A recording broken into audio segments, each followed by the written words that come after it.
The Black Cat by Edgar Allan Poe. For the most wild, yet most homely narrative which I am about to pen, I neither expect nor solicit belief. Mad indeed would I be to expect it, in a case where my very senses reject their own evidence. Yet mad I am not, and very surely do I not dream. But tomorrow I die, and today I would unburden my soul. My immediate purpose is to place before the world plainly, succinctly, and without comment, a series of mere household events. In their consequences, these events have terrified, have tortured, have destroyed me. Yet I will not attempt to expound them. To me they have presented little but horror. To many they will seem less terrible than barocks. Hereafter, perhaps, some intellect may be found which will reduce my phantasm to the commonplace, some intellect more calm, more logical, and far less excitable than my own, which will perceive in the circumstances I detail with awe nothing more than an ordinary succession of very natural causes and effects. From my infancy I was noted for the docility and humanity of my disposition. My tenderness of heart was even so conspicuous as to make me the jest of my companions. I was especially fond of animals, and was indulged by my parents with a great variety of pets. With these I spent most of my time, and never was so happy as when feeding and caressing them. This peculiarity of character grew within my growth, and in my manhood I derived from it one of my principal sources of pleasure. To those who have cherished an affection for a faithful and sagacious dog, I need hardly be at trouble of explaining the nature or the intensity of the gratification thus derivable. There is something in the unselfish and self-sacrificing love of a brute who goes directly to the heart of him who has had frequent occasion to test the paltry friendship and gossamer fidelity of mere man. I married early, and was happy to find in my wife a disposition not uncongenial with my own. Observing my partiality for domestic pets, she lost no opportunity of procuring those of the most agreeable kind. We had birds, goldfish, a fine dog, rabbits, a small monkey, and a cat. This latter was a remarkably large and beautiful animal, entirely black, and sagacious to an astonishing degree. In speaking of his intelligence, my wife, who, at heart, was not a little tinctured with superstition, made frequent allusion to the ancient popular notion which regarded all black cats as witches in disguise. Not that she was ever serious upon this point, and I mention the matter at all for no better reason than that it happens just now to be remembered. Pluto, this was the cat's name, was my favourite pet and playmate. I alone fed him, and he attended me wherever I went about the house. It was even with difficulty that I could prevent him from following me through the streets. Our friendship lasted in this manner for several years, during which my general temperament and character, through the instrumentality of the fiend intemperance, had, I blush to confess it, experienced a radical alteration for the worse. I grew day by day more moody, more irritable, more regardless of the feelings of others. I suffered myself to use intemperate language to my wife.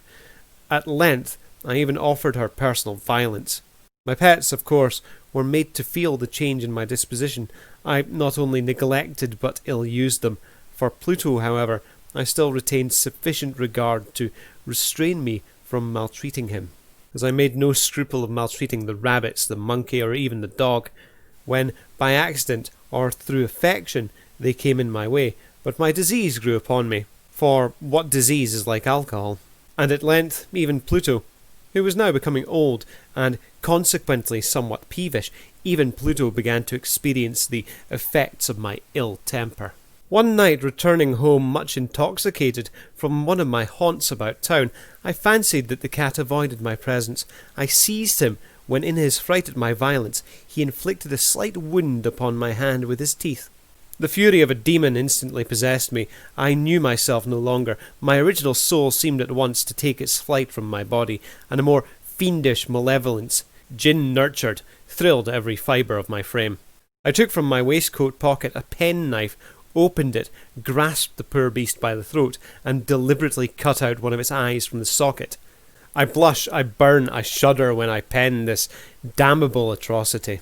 When reason returned with the morning, when I had slept off the fumes of the night's debauch, I experienced a sentiment half of horror, half of remorse for the crime of which I had been guilty, but it was at best a feeble, equivocal feeling, and the soul remained untouched. I again plunged into excess, and drowned in wine all memory of the deed. In the meantime the cat recovered. The socket of the lost eye presented, it is true, a frightful appearance, but he no longer appeared to suffer any pain.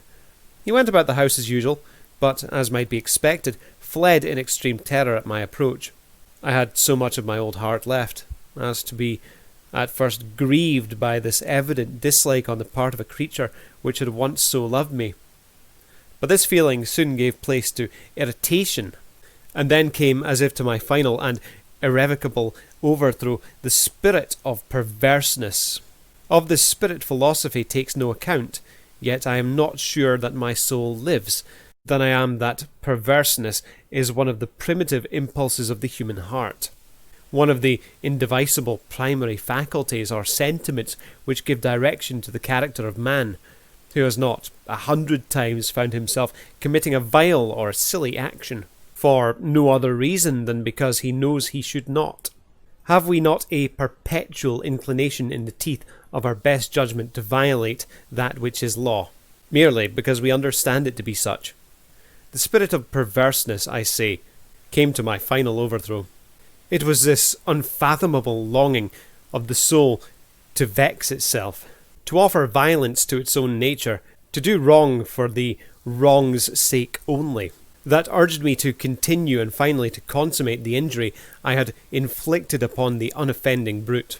One morning, in cool blood, I slipped a noose about its neck and hung it to the limb of a tree. Hung it with the tears streaming from my eyes, and with the bitterest remorse at my heart. Hung it because I knew that it had loved me, and because I felt it had given me no reason of offence. Hung it because I knew that in doing so I was committing a sin, a deadly sin, that would so jeopardize my immortal soul as to place it, if such a thing were possible, even beyond the reach of the infinite mercy of the most merciful and most terrible God. On the night of the day on which this cruel deed was done, I was aroused from sleep by the cry of "Fire!" The curtains of my bed were in flames, the whole house was blazing. It was with great difficulty that my wife, servant, and myself made our escape from the conflagration. The destruction was complete. My entire worldly wealth was swallowed up, and I resigned myself thenceforward to despair. I am above the weakness of seeking to establish a sequence of cause and effect between the disaster and the atrocity, but I am detailing a chain of facts, and wish not to leave even a possible link imperfect. On the day succeeding the fire, I visited the ruins. The walls, with one exception, had fallen in. This exception was found in a compartment wall, not very thick, which stood about the middle of the house, and against which had rested the head of my bed. The plastering had here, in great measure, resisted the action of the fire, a fact which I attributed to it having been recently spread. About this wall a dense crowd were collected, and many persons seemed to be examining a particular portion of it with very minute and eager attention. The words "strange," "singular," and other similar expressions excited my curiosity. I approached and saw, as if graven in bas-relief upon the white surface, the figure of a gigantic cat. The impression was given with an accuracy truly marvellous. There was a rope about the animal's neck. When I first beheld this apparition, for I could scarcely regard it as less, my wonder and my terror were extreme, but at length reflection came to my aid. The cat, I remembered, had been hung in a garden adjacent to the house. Upon the alarm of fire, this garden had been immediately filled by the crowd, by someone of whom the animal must have been cut from the tree and thrown through an open window into my chamber. This had probably been done with the view of arousing me from my sleep. The falling of the other walls had compressed the victim of my cruelty into the substance of the freshly spread plaster, the lime of which, with the flames and the ammonia from the carcass, had then accomplished the portraiture as I saw it. Although I thus readily accounted for my reason, if not altogether to my conscience, for the startling fact just detailed, it did not the less fail to make a deep impression upon my fancy. For months I could not rid myself of the phantasm of the cat, and during this period there came back into my spirit a half-sentiment that seemed, but was not, remorse. I went so far as to regret the loss of the animal, and to look about me among the vile haunts which I now habitually frequented for another pet of the same species and of somewhat similar appearance, with which to supply its place. One night as I sat, half stupefied in a den of more than infamy, my attention was suddenly drawn to some black object, reposing upon the head of one of the immense hogsheads of gin, or of rum, which constituted the chief furniture of the apartment. I had been looking steadily at the top of this hogshead for some minutes, and what now caused me surprise was the fact that I had not sooner perceived the object thereupon. I approached it, and touched it with my hand. It was a black cat, a very large one, fully as large as Pluto, and closely resembling him in every respect but one. Pluto had not a white hair upon any portion of his body, but this cat had a large, although indefinite splotch of white covering nearly the whole region of the breast. Upon touching him, he immediately arose, purred loudly, rubbed against my hand, and appeared delighted with my notice. This, then, was the very creature of which I was in search. I at once offered to purchase it of the landlord, but this person made no claim to it, knew nothing of it, had never seen it before. I continued my caresses, and when I prepared to go home, the animal evinced a disposition to accompany me. I permitted it to do so, occasionally stooping and patting it as we proceeded. When it reached the house, it domesticated itself at once, and became immediately a great favourite with my wife. For my own part, I soon found a dislike to it arising within me. This was just the reverse of what I had anticipated, but I know not how or why it was. Its evident fondness for myself rather disgusted and annoyed me. By slow degrees, these feelings of disgust and annoyance rose into the bitterness of hatred. I avoided the creature, a certain sense of shame and the remembrance of my former deed of cruelty preventing me from physically abusing it.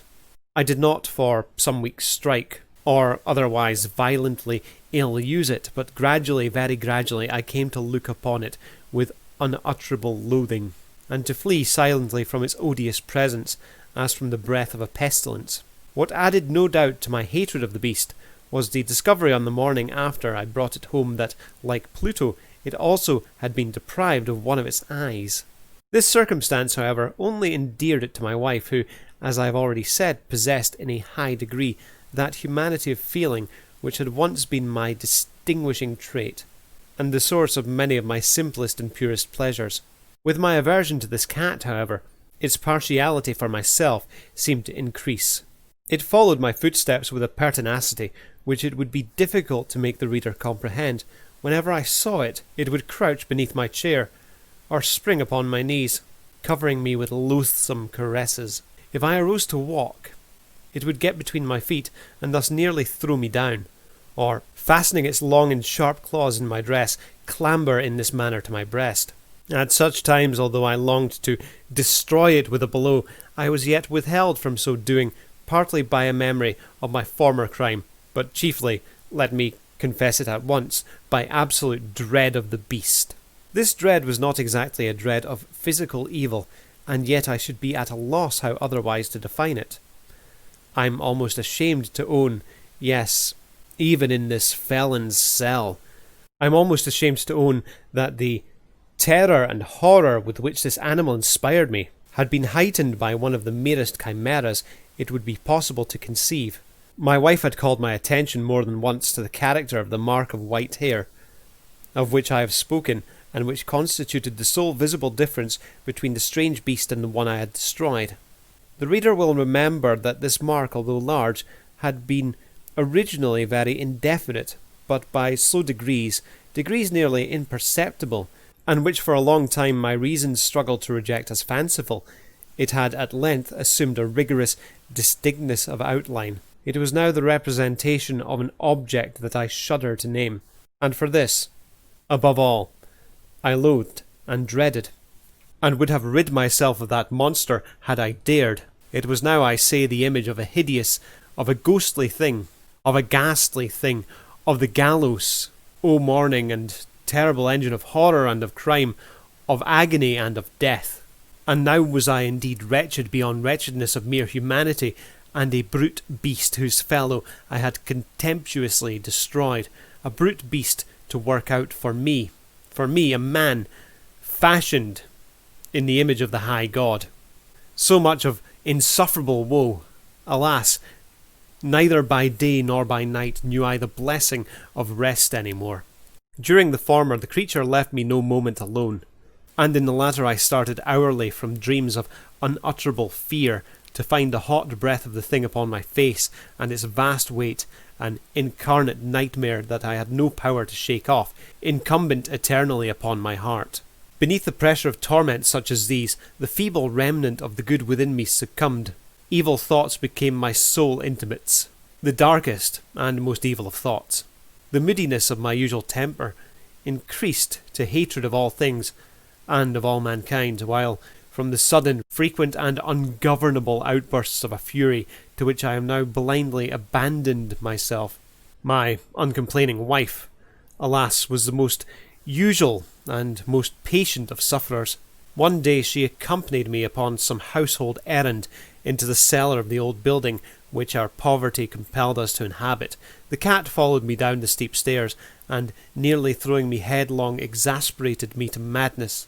Uplifting an axe, and forgetting in my wrath the childish dread which had hitherto stayed my hand, I aimed a blow at the animal, which of course would have proved instantly fatal had it descended as I wished. But this blow was arrested by the hand of my wife. No! No! No! Goaded by the interference into a rage more than demoniacal, I withdrew my arm from her grasp and buried the axe in her brain. She fell dead upon the spot, without a groan. This hideous murder accomplished, I set myself forthwith, and with entire deliberation, to the task of concealing the body. I knew that I could not remove it from the house, either by day or by night, without the risk of being observed by the neighbours. Many projects entered my mind at one period. I thought of cutting the corpse into minute fragments and destroying them by fire. At another, I resolved to dig a grave for it in the floor of the cellar. Again, I deliberated about casting it into the well in the yard, about packing it in a box as if merchandise, with the usual arrangements, and so getting a porter to take it from the house. Finally, I hit upon what I considered to be a far better expedient than either of these. I determined to wall it up in the cellar, as the monks of the Middle Ages are recorded to have walled up their victims. For a purpose such as this, the cellar was well adapted. Its walls were loosely constructed, and had lately been plastered throughout with a rough plaster, which the dampness of the atmosphere had prevented from hardening. Moreover, in one of the walls was a projection, caused by a false chimney, or a fireplace, that had been filled up and made to resemble the rest of the cellar. I made no doubt that I could readily displace the bricks at this point, insert the corpse, and wall the whole up as before, so that no eye could detect anything suspicious. And in this calculation I was not deceived. By means of a crowbar I easily dislodged the bricks, and having carefully deposited the body against the inner wall, I propped it in the position while, with little trouble, I relayed the whole structure as it originally stood. Having procured mortar, sand, and hair with every possible precaution, I prepared a plaster which could not be distinguished from the old, and with this I very carefully went over the new brickwork. When I had finished, I felt satisfied that all was right. The wall did not present the slightest appearance of having been disturbed. The rubbish on the floor was picked up with the minutest care. I looked around triumphantly, and said to myself, "Here at least then my labour has not been in vain." My next step was to look for the beast which had been the cause of so much wretchedness, for I had, at length, firmly resolved to put it to death. Had I been able to meet it at that moment, there could have been no doubt of its fate. But it appeared that the crafty animal had been alarmed by the violence of my previous anger, and forbore to present itself in my present mood. It is impossible to describe or to imagine the deep and blissful sense of relief which the absence of this detested creature occasioned in my bosom. It did not make its appearance during the night, and thus for one night at least, since its introduction into my house, I soundly and tranquilly slept. I slept, even with the burden of murder upon my soul. The second and third day passed, and still my tormentor came not. Once again I breathed as a free man. The monster, in terror, had fled the premises forever. I should behold it no more. My happiness was supreme. The guilt of my dark deed disturbed me but little. Some few inquiries had been made, but these had been readily answered. Even a search had been instituted, but of course nothing was to be discovered. I looked upon my future felicity as secured. Upon the fourth day of the assassination, a party of the police came, very unexpectedly, into the house, and proceeded again to make a rigorous investigation of the premises. Secure, however, in the inscrutability of my place of concealment, I felt no embarrassment whatever. The officers bade me accompany them in their search. They left no nook or corner unexplored. At length, for the third or fourth time, they descended into the cellar. I quivered not in a muscle. My heart beat calmly, as that of one who slumbers in innocence. I walked the cellar from end to end. I folded my arms upon my bosom, and roamed easily to and fro. The police were thoroughly satisfied, and prepared to depart. The glee at my heart was too strong to be restrained. I burned to say, if but one word, by way of triumph, and to render doubly sure their assurance of my guiltlessness. "Gentlemen," I said at last, as the party ascended the steps, "I delight to have allayed your suspicions. I wish you all health, and a little more courtesy. By the by, gentlemen, this is a very well-constructed house." In the rabid desire to say something easily, I scarcely knew what I uttered at all. "I may say an excellently constructed house. These walls— are you going, gentlemen? These walls are solidly put together. And here," through the mere frenzy of bravado, I rapped heavily with a cane which I held in my hand upon the very portion of the brickwork behind which stood the corpse of my wife of my bosom. But may God shield and deliver me from the fangs of the arch-fiend. No sooner had the reverberation of my blows sunk into the silence than I was answered by a voice from within the tomb, by a cry at first muffled and broken, like the sobbing of a child, and then quickly swelling into one long loud continuous scream, utterly anomalous and inhuman, a howl, a wailing shriek, half of horror and half of triumph, such as might have arisen only out of hell itself, conjointly from the throats of the damned in their agony, and of the demons that exult in the damnation. Of my own thoughts it is a folly to speak. Swooning, I staggered to the opposite wall. For one instant the party upon the stairs remained motionless through extremity of terror and of awe. In the next, a dozen stout arms were toiling at the wall. It fell bodily. The corpse, already greatly decayed and clotted with gore, stood erect before the eyes of the spectators. Upon its head, with red extended mouth and solitary eye of fire, sat the hideous beast whose craft had seduced me into murder, and whose informing voice had consigned me to the hangman. I had walled that monster up within the tomb.